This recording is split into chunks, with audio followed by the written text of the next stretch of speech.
गुजरात के कच्छ जिले के अबडासा तालुका के बलसारा गांव में सड़क और जल निकासी की समस्या को लेकर ग्रामीणों में नाराजगी देखने को मिली।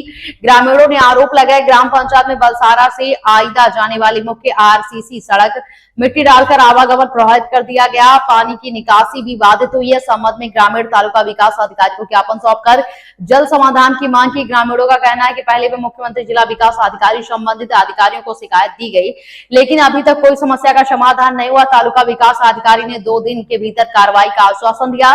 ग्रामीणों ने चेतावनी दी, समय पर समाधान नहीं होने पर तालुका पंचायत कार्यालय के बाहर धरना दिया जाएगा। रमेश भाई भानुशाली नलिया अबडासा से। भाई मारो नाम पया अब्दुल हसन, गाम वलसरा। अमने तकलीफ छे पाणीनी। આજે 2 વર્ષ થઈ ગયા।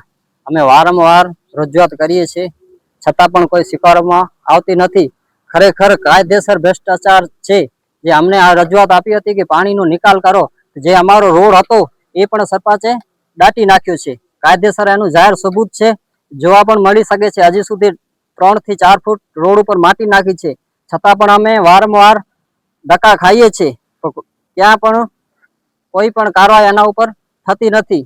ખરેખર સરપંચોએ એના ઉપર જેમ તેમ કરી શકે, લોકોને તકલીફ પહોંચાડી શકે, એ તો સેવા માટે હોય છે। પણ ખરેખર હું ખોટો નથી બોલતો, જાહેર સબૂત છે। ખરેખર ખોટો કર્યો છે। જે બીજા લોકોને સપોર્ટ આપી ને મારા જે રોડ હતા, આવા જવાનું જે રસ્તો હતો, એના ઉપર પણ માટી નાખી છે। કાયદેસર કોને પણ જોઈ હોય તો અત્યારે સબૂત છે। હજી સુધી માટી પડી છે। અમે સફાઈ માટે વારંવાર ગામ લોકો અમારા ભેગા આવીને આવીએ છીએ, તો છતાં એ પૈસાની દમ ઉપર ખોટી અરજીઓ દબાવે છે ને એના ઉપર કાંઈ તાલુકામાં પણ એક્શન લેવામાં આવ્યો નથી। અમે વારંવાર મીડિયામાં પણ આપીએ છીએ। અમે ગરીબ લોકો છીએ એટલે શું અમને કાંઈ સુવિધા ન મળે? જો રોડ સરકારે આપ્યો છે એને જ બનાવ્યો ને એને જ દાટ્યો છે। કાયદેસર સબૂત એ છે ને હવે જોઈ લેજો। હવે રોડ દાટ્યો છે તો જવાબદારી કેની છે? પંચાયતની છે કે ગામ લોકોની છે? છતાં પણ ગામ લોકો વારંવાર આવી અને રજૂઆતો કરે છે। જ્યારે રોડ ઉપર માટી નાખતા હતા ત્યારે પણ રજૂઆતો કરેલું છે, પણ હજી સુધી કોઈ પણ એક્શન આના ઉપર લેતો કોઈ નથી।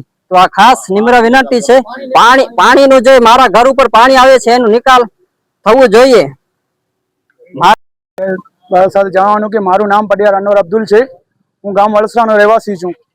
પણ જે હમણાં જે કામ માટે અમે આવ્યા છીએ, જે વલસરાથી અયડા રોડ ઉપર જે માટી નાખી દીધી છે 3 ફૂટ આરસીસી રોડ દાટી નાખવામાં આવ્યો છે સરપંચે, એના માટે અમે 2 વર્ષ થઈ રહ્યા કે અમે અરજી કરી રહ્યા છીએ। એનો કાંઈ પણ નિકાલ કરવામાં આવતો નથી ને રસ્તો પણ આખો એકદમ પોળો કરી નાખવામાં આવેલ છે। હા, ને પછી એમાં અમે કેટલીક વાર અરજીઓ કરી છે, વિડીયો બનાવ્યા છે। એમાં કાંઈ પણ ટીડીઓ સાહેબે પણ અમને કેટલા વખત કીધું છે કે કાલે થઈ જશે, એવા 2-3 વખત અમને કીધું છે।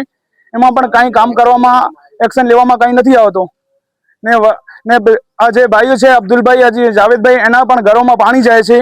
એ છોકરાઓ જે સ્કૂલ લઈ જાય છે એને પણ ખંભા ઉપર લઈને બેસાડીને પછી લઈ જાય છે। જ્યારે સ્કૂલ જવું હોય કે મદરસામાં જવું હોય, એ બધાને વરસાદની સિઝનમાં એને ખંભા ઉપર લઈને પહોંચાડવામાં આવે છે। એવી તકલીફ જાય છે ને ઘરોમાં પણ પાણી હાલે જ આવે છે। એનો કાંઈ સરપંચ રોજ જોવે છે પણ કાંઈ એનો એક્શન લેતા નથી ને એના ઉપર આરસીસી જે રોડ બનેલો છે એના ઉપર 3 ફૂટ માટી નાખી દેવામાં આવી છે।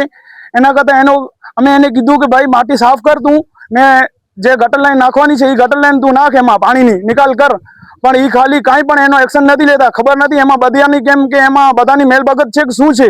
બધા ગરીબ લોકોને બધાને હેરાન કરવામાં આવે છે ને એની તો જે બિચારા જે બાજુમાં રહે છે જે રસ્તા ઉપર, એની તો ગંભીર હાલત છે વરસાદમાં। એમાં 2 વર્ષ થવામાં આવ્યા છે, એનું કાંઈ એક્શન લેવામાં નથી આવે। અમે હમણાં થોડાક પહેલા ત્યારે પણ આવ્યા હતા અમે ટીડીઓ સાહેબ પાસે, એ કહે શુક્રવારે થઈ જશે, ગુરુવારના થઈ જશે, એનો કાંઈ લેવામાં નથી। આજે અમે અહીંયા આવ્યા છીએ, એ અમને ટીડીઓ સાહેબે કીધું છે કે 2 દિવસમાં થઈ જશે ને એમાં પણ કાંઈ 2 દિવસમાં નહીં થાય તો અમે ગાંધીજી માર્ગ ઉપર લઈને અહીંયા ધરણા કરશું। અહીંયા પણ